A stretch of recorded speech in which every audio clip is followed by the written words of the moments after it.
suuqyada magaalada Muqdisho ayaa waxaa si xoog leh uga socda kala iibsiga hilibka kalluunka iyadoo kiilada hilibka ay marayso $3 halka nooc ka mid ah malayguna uu ka joogo $1 iyo bar. Kumanaan qoys ayaa noloshooda ku maareeya soo jilaabashada iyo soo dabitaanka kalluunka, inkastoo kuwa kalena ay ka ganacsadaan.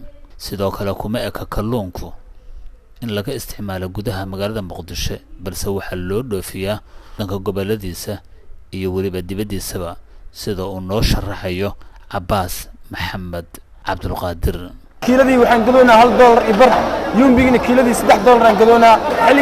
xilliga ugu badan yahay way hadda gobolada waa loo qaadaa sida gaalkacayo ilaa meesha gobolada aan badda lahayn waa loo geeyaa malay diyaarada loo saaraa. wadamada qaar waa loo dhoofiyaa sida imaaraadka camal waa loo qaadaa, Itoobiya waa loo qaadaa. Arxiya cali magaciina wallahi waa fiican yahay, faa'iido fiican uu noo leeyahay. waa wax soo saarka wadankeena, waa fresh, waa malay wanaagsan, anaga iskala wadankeena waayo. maanta la soo qacaa waa la soo qabanaa, maanta cunaynaa ma aan wax talaajo ku raagay.